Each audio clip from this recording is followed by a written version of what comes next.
ओम शांति 2/4/2022। आज की मुरली से मन चिंतन।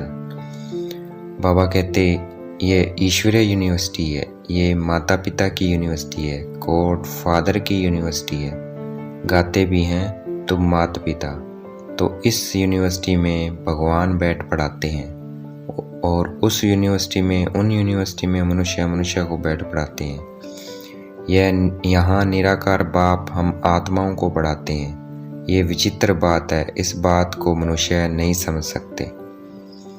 आगे बाबा कहते जैसे धर्म स्थापक एक होता है तो उनका शास्त्र भी एक होना चाहिए। आगे बाबा कहते ब्राह्मण बच्चों को ब्रह्मा बाबा नहीं पढ़ाते हैं, शिव बाबा पढ़ाते हैं, ब्रह्मा मुख द्वारा। आगे बाबा कहते ब्रह्मा सरस्वती को ही एडम और ईव कहते हैं, परंतु उनसे भी ऊंच निराकार शिव बाबा है। आगे बाबा कहते हम सरस्वती को मम्मा कहते हैं, परंतु हम जानते हैं सरस्वती ब्रह्मा की एडॉप्टेड बेटी है। हम भी एडॉप्टेड बच्चे हैं, परंतु हमको मम्मा नहीं कह सकते। जैसे ब्रह्मा को दादा कहते हैं, हमें नहीं कह सकते, क्योंकि ब्रह्मा बाबा और मम्मा ज्ञान में सबसे बड़े हैं इस दैवी परिवार में। इस दैवी परिवार में मम्मा है, बाबा है, दादा है और हम ब्रह्मा कुमार कुमारी आपस में भाई बहन हैं। ये रमणीक बातें हैं, नया कोई समझ नहीं सकता। आगे बाबा कहते वेद शास्त्र आदि पढ़ना, डॉक्टरी पढ़ना, ये सब मनुष्य की पढ़ाई है। मनुष्य को पढ़ाते हैं। इनकी पढ़ाई में ऐसे कोई नहीं कहता मैं आत्माओं को पढ़ाता हूँ। आगे बाबा ने कहा देह अभिमान सबसे पहला विकार है। इस ईश्वरीय पढ़ाई में हमें देह अभिमान से निकाल देही अभिमानी बनाया जाता है। आगे बाबा कहते मनुष्य जानते हैं आत्मा और शरीर दो चीज़ें हैं, परंतु आत्मा कहाँ से आती है, उनका बाप कौन है, यह कोई नहीं जानता। आगे बाबा कहते ईश्वरीय ज्ञान की सब बातें नई और नई दुनिया के लिए है। नई दुनिया में दिल्ली का नाम परिस्तान होगा। आगे बाबा कहते मनुष्य भ्रष्टाचारी हैं और हम ब्राह्मण बच्चे श्रेष्ठाचारी हैं। परमात्मा ने आकर हमें भ्रष्टाचारी से श्रेष्ठाचारी बनाया। इसका गायन भी है, हे पतित पावन आओ, आकर हमें श्रेष्ठाचारी बनाओ।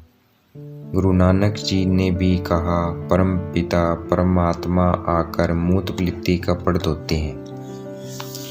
आगे बाबा ने समझाया हम ब्राह्मण बच्चे ही पूज्य से पुजारी बनते हैं।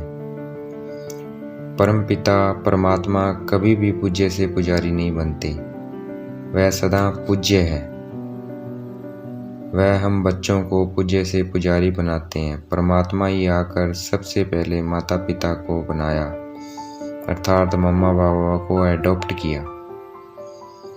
आगे बाबा ने पढ़ाया जैसा पुरुषार्थ मम्मा बाबा ने किया वैसा पुरुषार्थ हमें भी करना चाहिए।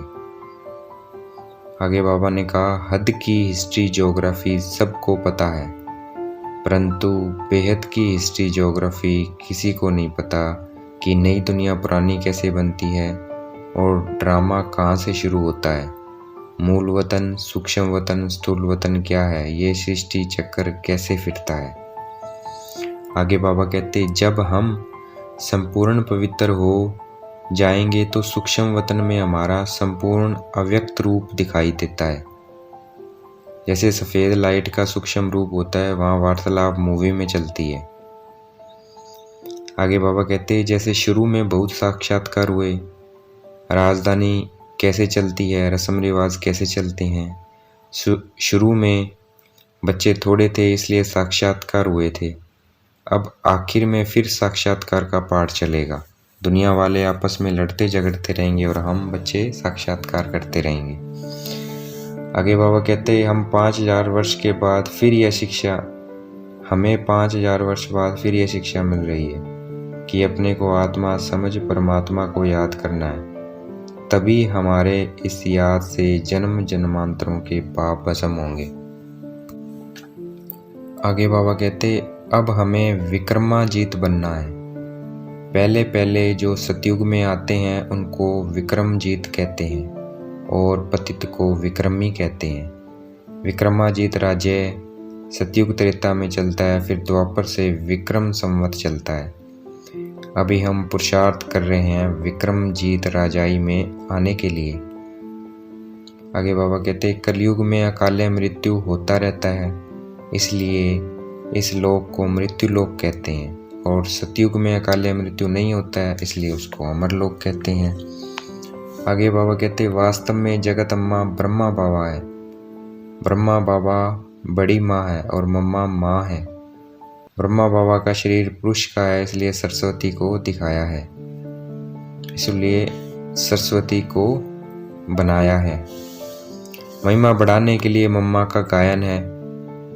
जगत अम्बा की मम्मा है ब्रह्मा बाबा, क्योंकि शिव बाबा जगत अम्बा को रचते हैं ब्रह्मा द्वारा, तो ब्रह्मा बाबा हो जाते हैं बड़ी माँ और सरस्वती जी हो जाती हैं ब्रह्मा की बेटी। इन सब बातों को समझने के लिए बहुत अच्छी बुद्धि चाहिए। आगे बाबा कहते, अगर शिव बाबा की बातों को धारण करना है तो ब्रह्मचर्य को बढ़ाना होगा। अगर ब्रह्मचर्य भंग होता रहेगा तो बातें धारण नहीं होगी। आज की मुरली का वरदान, अपनी सूक्ष्म चेकिंग द्वारा पापों के बोझ को समाप्त करने वाले समान व संपन्न भव। अपनी सूक्ष्म चेकिंग द्वारा पापों के बोझ को समाप्त करने वाले समान व संपन्न भव।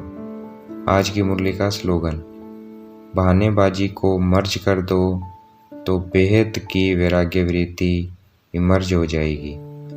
बहानेबाजी को मर्ज कर दो तो बेहद की वैराग्य वृत्ति इमर्ज हो जाएगी। वरदान में बाबा ने बताया सूक्ष्म चेकिंग करनी है। सूक्ष्म चेकिंग कैसे करेंगे? सूक्ष्म चेकिंग करेंगे कि कोई भी गलत बात सुनकर उसे आगे नहीं फैलाना, ना किसी के बारे में गलत सोचना है। अगर गलत सोचते हैं, अगर बुरी बातों को आगे फैलाते हैं तो वो सूक्ष्म पाप है और उनका भी बोझ हमारे ऊपर चढ़ता है। इसलिए वरदान था, अपनी सूक्ष्म चेकिंग द्वारा पापों के बोझे को समाप्त करने वाले समान व संपन्न भव। अर्थात हम तब ब्रह्मा बाप समान और संपन्न बनेंगे। तो इस चीज का हमें ध्यान रखना है। अच्छा, ओम शांति। शुक्रिया मीठे बाबा, शुक्रिया।